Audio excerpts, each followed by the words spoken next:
अस्सलाम वालेकुम। इस वीडियो में अकाउंटिंग इक्वेशन के कुछ कॉन्सेप्ट्स को हम लोग डिस्कस करेंगे जो आपके न्यूमेरिकल्स में अप्लाई होते हैं। तो हम लोग देखते हैं कि जब हम लोग बिज़नेस स्टार्ट करते हैं तो इसमें बेसिकली हमने एसेट्स और लाइबिलिटी को इक्वल लेके आना है। पहले हम लोग ये चीज़ें देख लेते हैं कि किस चीज़ का किधर किधर अफेक्ट होता है। तो जब हम लोग बिज़नेस स्टार्ट करते हैं, when we started business with cash, जब हमने कैश के साथ बिजनेस स्टार्ट करना है तो इसके दो इफेक्ट होंगे। पहला इफेक्ट हमारा होगा एसेट्स साइड पे और सेकंड इफेक्ट हमारा किधर होगा, लाइबिलिटी साइड पे।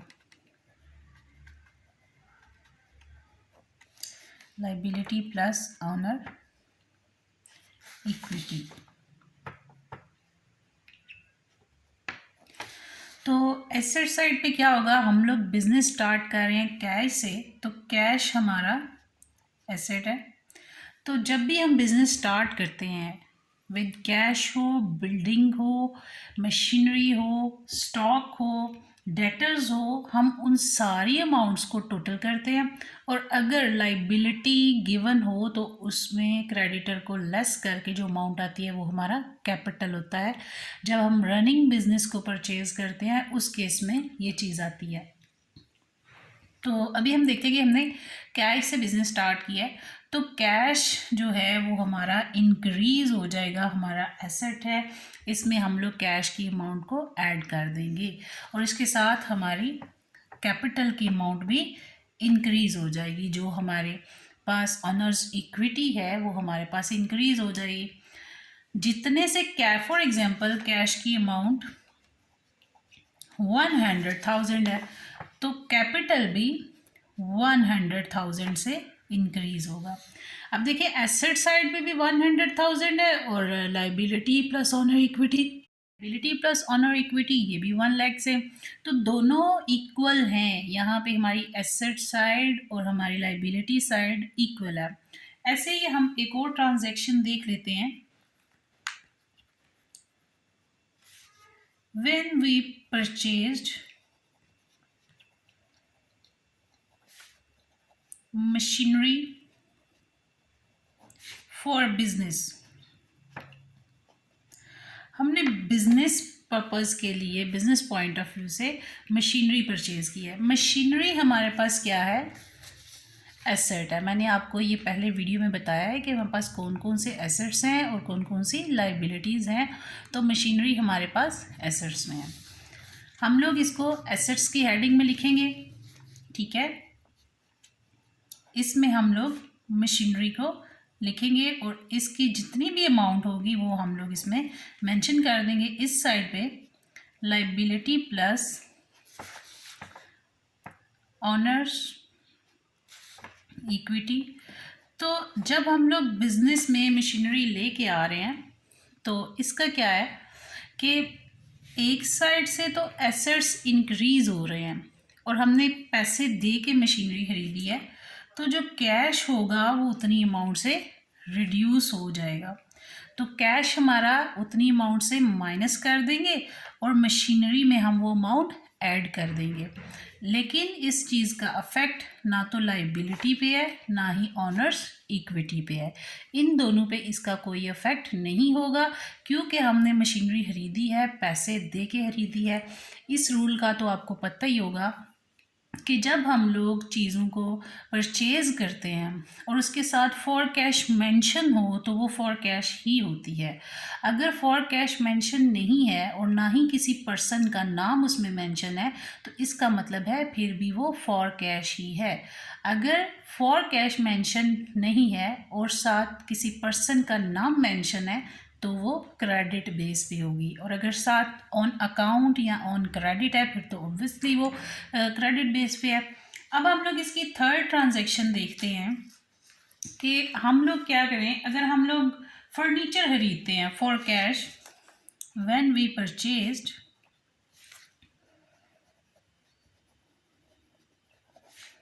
फर्नीचर,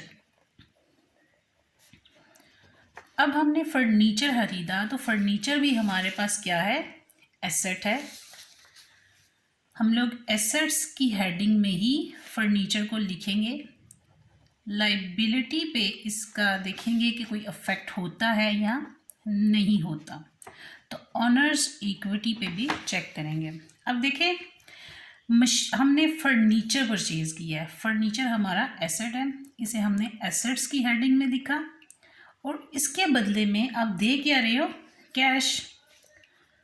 तो कैश की जो अमाउंट होगी वो रिड्यूस हो जाएगी और जो फर्नीचर की अमाउंट है वो इंक्रीज़ हो जाएगी, क्योंकि आप बिज़नेस में फर्नीचर लेके आ रहे हो और वो बिज़नेस पर्पज़ के लिए है।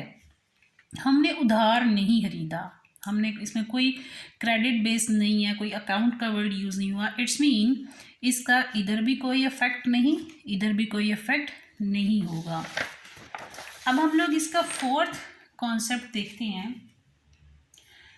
अगर वो चीज़ें खरीदता है तो क्या इफेक्ट होगा, व्हेन ही परचेज्ड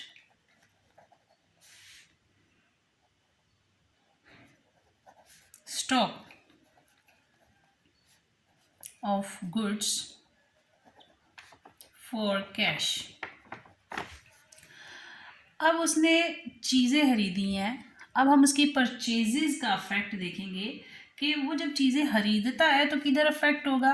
अब फिर हम वही इक्वेशन लिखते हैं, assets is equal to liability plus owner equity. बेटा स्टॉक हमारा क्या है, एसेट है, इसे हम एसेट्स की हेडिंग में लिखेंगे और कैश भी हमारा एसेट है, उसे भी हम एसेट की हेडिंग में लिखेंगे, क्योंकि अब हमने कैश दिया है तो कैश में से उतनी अमाउंट हम माइनस कर देंगे और स्टॉक में उतनी अमाउंट ऐड हो जाएगी जो भी हमारे पास गिवन होगी क्वेश्चन में। इसका भी लाइबिलिटी और ऑनर्स इक्विटी पे कोई इफेक्ट नहीं आएगा। अब हम लोग इसका फिफ्थ पॉइंट देखते हैं, मतलब फिफ्थ कॉन्सेप्ट को डिस्कस करते हैं। जब वो चीज़ें बेचता है, when he sold goods costing rupees, कुछ भी गिवन है, हम अज्यूम्ड अमाउंट लिख लेते हैं 50,000 फॉर रुपीज 60,000 फॉर कैश। अब देखें, टू अमाउंट यहाँ पे मैंने लिखी हैं कि वह चीज़ें बेच रहा है 50,000 की, ठीक है। उस कॉस्ट प्राइस वो प्राइस है जो उसके पास खरीदते वक्त आई थी, या उस चीज़ को बनाने में जो टोटल खर्चा आया था वो कॉस्ट प्राइस है। यानी इसने यहाँ पे 50,000 वाली चीज़ 60,000 में बेची है।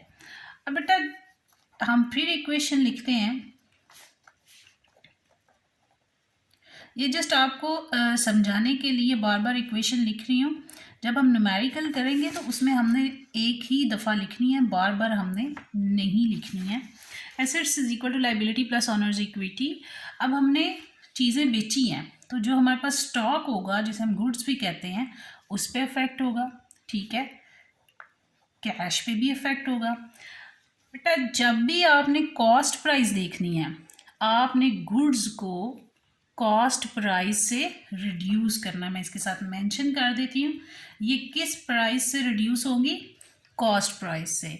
और जो कैश है वो सेल प्राइस से, जो कि उसने जितने में बेची हैं उतने से इंक्रीज होगा। अब देखें कि आपके पास तो डिफरेंस आ गया, यहाँ पे 50,000 से चीज़ें कम हो रही हैं, यहाँ पे 60,000 से आपका कैश बढ़ रहा है। इट्स मीन आपको प्रॉफिट हो रहा है। 50,000 वाली चीज़ें आपने 60,000 में सेल की हैं, तो आपका कैपिटल इंक्रीज हो जाएगा किस अमाउंट से, जो इनका डिफरेंस होगा, मींस जो आपका प्रॉफिट होगा।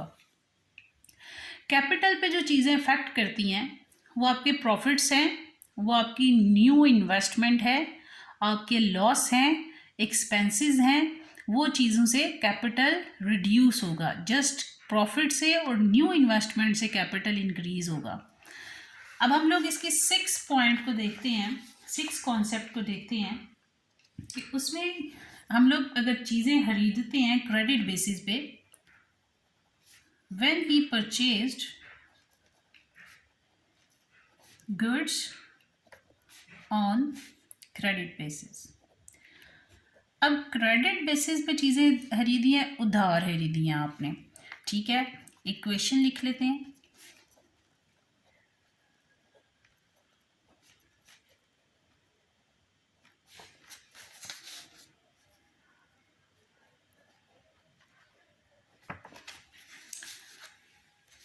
परचेजेस की हैं आपने, गुड्स खरीदी हैं, एसेट्स हैं, एसेट्स में लिखेंगे। अब देखिए पैसे आपने पे नहीं किए, आप उधार खरीद रहे हो। आपने क्रेडिटर की डेफिनेशन पढ़ी थी कि जब आप किसी से उधार चीज़ खरीदते हो और उसको पेमेंट नहीं करते, आप फ्यूचर में डिसाइड करते हो कि किस डेट को आप उसको पे करोगे, वो क्रेडिटर होते हैं। इट्स मीन कि जब हमने उसे पेमेंट नहीं की तो हमारी लाइबिलिटी इंक्रीज हो जाएगी। लाइबिलिटी में क्रेडिटर है, क्रेडिटर उतनी अमाउंट से हम लोग लिखेंगे जितने की चीज़ें हैं, क्योंकि हमने उधार ली हैं। तो एसेट्स भी इंक्रीज हो गए और लाइबिलिटी भी इंक्रीज हो गई। अब हम देखते हैं कि अगर वो चीज़ों को बेचता है क्रेडिट बेस पे और उसमें भी कॉस्ट प्राइस और सेल प्राइस होती है, when he sold goods costing rupees 50,000 for rupees 70,000 on credit basis, ठीक है। अब वो उधार ये चीज़ें बेच रहा है। जब आप उधार बेचते हो, अब आपके पास डेटर इंक्रीज होंगे, क्योंकि आपने किसी से पैसे आप फ्यूचर में लेने हैं, आपके लिए रिसीवेबल हैं, आप उसको उधार दे रहे हो, अब आपके डेटर बढ़ेंगे। Assets liability plus owner's equity. तो एसेट्स में हमारे पास डेटर है, ठीक है। गुड्स हमने बेची हैं तो गुड्स हमारी रिड्यूस होनी है। अब देखिए कैश में लिख लेती हूँ, लेकिन मैं कैश में ऐड या लेस कुछ नहीं करूँगी, क्योंकि मुझे तो कुछ मिला ही नहीं, मेरा तो उधार है चल रहा है ये। अब ये जो हमने क्रेडिट बेस पे किया है, तो डेटर भी सेल प्राइस से इंक्रीज होंगे, जो ज़्यादा वाली प्राइस है उससे डेटर इंक्रीज होंगे, और परचेजेस कॉस्ट प्राइस से रिड्यूस होंगे, ठीक है। इसमें से हम लोग परचेजेस में से वो अमाउंट माइनस कर देंगे कॉस्ट प्राइस से, ठीक हो गया। अब देखिए प्रॉफिट तो फिर भी मिलेगा, आने वाले वक्त में मिलेगा, लेकिन हम उसको कैपिटल में ऐड कर लेंगे। जो भी अमाउंट आएगी, जो डिफरेंस आएगा दोनों का, वो हमारे पास कैपिटल उतने से इंक्रीज हो जाएगा। अब हम लोग इसका नेक्स्ट पॉइंट डिस्कस करते हैं। When creditor was paid rupees, जो भी वो पैसे देता है, हम 10,000 लिख लेते हैं। जब क्रेडिटर जो है उसको हम लोग पैसे देते हैं, उसको हमने पैसे पे कर दिए, तो क्या करेंगे, इसका इफेक्ट किधर होगा, एक तो हमारी लाइबिलिटी रिड्यूस हो जाएगी, दूसरा कैश भी रिड्यूस हो जाएगा। कैश हमारा क्या है, एसेट्स में आता है, तो लाइबिलिटी प्लस ऑनर्स इक्विटी। तो कैश हमारे पास उतने से कम हो गया, क्योंकि अब हम किसी को पेमेंट कर रहे हैं, क्रेडिटर को हमने पेमेंट की है, 10,000 उसको दिया है, तो कैश कम हो गया। दूसरी साइड से जो हमारे क्रेडिटर थे, जब हम उनको पैसे दे देंगे तो वो भी रिड्यूस हो जाएंगे, अब वो हमारी लाइबिलिटी नहीं है उतनी अमाउंट से जितने हमने उन्हें दे दिए हैं। जैसे आप किसी से उधार लें, जितने पैसे भी लें, तो उसमें से जो उसको वापस करते हैं उतने आप माइनस कर देते हैं, सेम आपने करना है कि आपका बिजनेस में उतना पैसा भी कम हो गया, अब आपने जितने लिए हुए थे उसमें से जितने पे कर दिए हैं वो आपने इसमें से माइनस किए, तो आपकी लायबिलिटी रिड्यूस हो गई। का तो हमने देख लिया कि जब हम लोग क्रेडिटर को अमाउंट वापस करते हैं तो हमारे बिजनेस में जो लायबिलिटी होती है यानी जो क्रेडिटर्स हैं वो रिड्यूस हो जाते हैं, उस उतनी अमाउंट से हमारा एसेट भी रिड्यूस होता है जो कि कैश है, क्योंकि हमने कैश पे किया है। अब हम देखते हैं कि जब डेटर पैसे देता है तो फिर क्या होता है, उसका क्या इफेक्ट होगा जब डेटर पैसे वापस करेगा। तो when cash received from debtor, तो डेटर ने पैसे वापस किए हैं तो उसका इफेक्ट देख लेते हैं कि उसका इफेक्ट हमारे पास किधर होगा।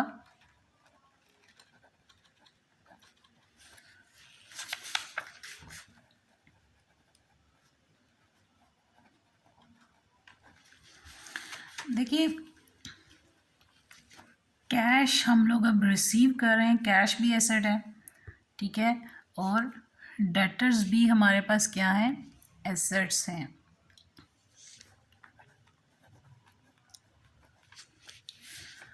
कैश भी एसेट है, डेटर्स भी एसेट्स हैं। हमने कैश रिसीव किया तो कैश इंक्रीज़ हो जाएगा, इसकी अमाउंट में हम लोग इसे ऐड कर देंगे, और जो हमारे पास लाइबिलिटी है उस पर कोई इफ़ेक्ट नहीं आएगा, ऑनर्स इक्विटी पे कोई इफ़ेक्ट नहीं आएगा। किस पे इफ़ेक्ट होगा, डेटर्स पे, क्योंकि डेटर्स ने हमको अमाउंट पे कर दिया है, उतने से वो रिड्यूस हो जाएंगे, यानी उतने से हम लोग इसको माइनस कर देंगे इसकी अमाउंट को, कि इतने पैसे हमें वापस मिल चुके हैं। लेकिन इसका लाइबिलिटी साइड पे या ऑनर्स इक्विटी पे किसी किस्म का कोई इफ़ेक्ट नहीं होगा। अब हम बात करते हैं व्हेन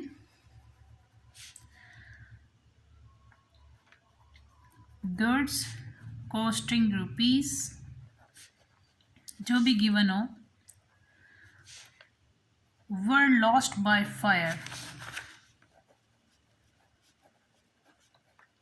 आग लगने से आपका नुकसान हो गया। मैंने आपको कहा था जब कोई लॉस होता है, जब कोई एक्सपेंस पे करते हो तो आपके कैपिटल रिड्यूस हो जाते हैं, या फिर जो हमने चीज़ें बेची होती हैं जब वो वापस आती हैं तो भी हमारे कैपिटल रिड्यूस होते हैं। फिर इंक्रीज़ किससे होते हैं, जब कोई न्यू इन्वेस्टमेंट आती है या फिर प्रॉफिट्स होते हैं। तो अब यहाँ पे क्या हो रहा है, लॉस हो रहा है। हम लिखेंगे assets is equal to liability plus owner's equity. तो बेटा एसेट साइड पे आपका गुड्स जो हैं, जो आपका स्टॉक है वो आपका एसेट्स है, और ये क्या लॉस हो गया तो ये रिड्यूस हो जाएंगी, उतने से हम इसको अमाउंट उतनी गुड्स यानी परचेजेस में से माइनस कर देंगे। लाइबिलिटी साइड पे हमारा इसका कोई इफेक्ट नहीं आएगा, लेकिन ऑनर्स इक्विटी जो है वो हमारी उतनी अमाउंट से माइनस हो जाएगी, ठीक है।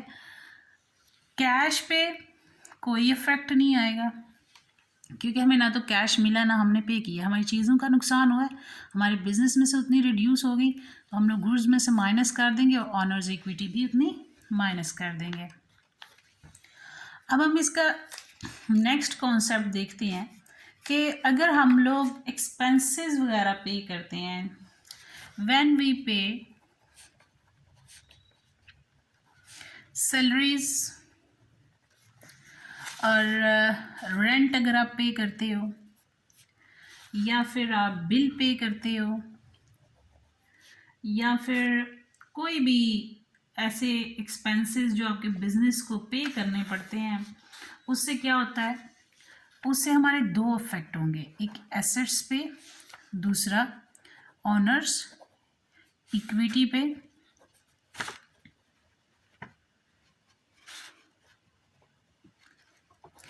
कैपिटल हमारे पास उतनी अमाउंट से रिड्यूस हो जाएगा, माइनस कर देंगे। और कैश भी हम लोग उतनी अमाउंट से माइनस कर देंगे, चाहे बिल पे की है, चाहे सैलरी पे की है, वेजेस पे की हैं, कमीशन पे की है, रेंट पे किया है, कोई भी एक्सपेंस पे किया है तो हम लोग कैश में से माइनस करेंगे और कैपिटल में से। अगर बैंक के थ्रू है तो बैंक में से माइनस करेंगे और कैपिटल में से भी माइनस कर देंगे। फिर अगर हम लोग बैंक से लोन लेते हैं, when we borrow money from bank, bank से हम लोन लेंगे तो किधर अफेक्ट होगा, इक्वेशन लिखते हैं।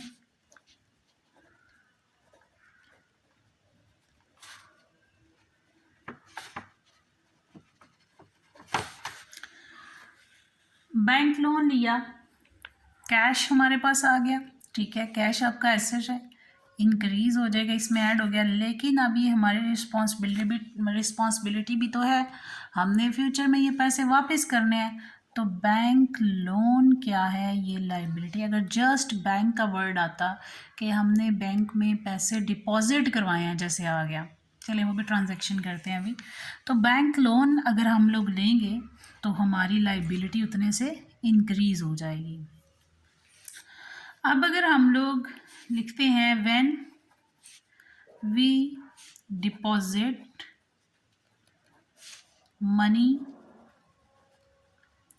इनटू बैंक, तो इसका क्या इफेक्ट होगा, एक इफेक्ट ये होगा कि कैश रिड्यूस होगा, दूसरा इफेक्ट क्या होगा, बैंक इंक्रीज हो जाएगा, और ये दोनों इफेक्ट किस साइड पे होंगे, एसेट्स साइड पे। लाइबिलिटी वाली साइड पे इसका कोई इफेक्ट नहीं आएगा, ठीक है।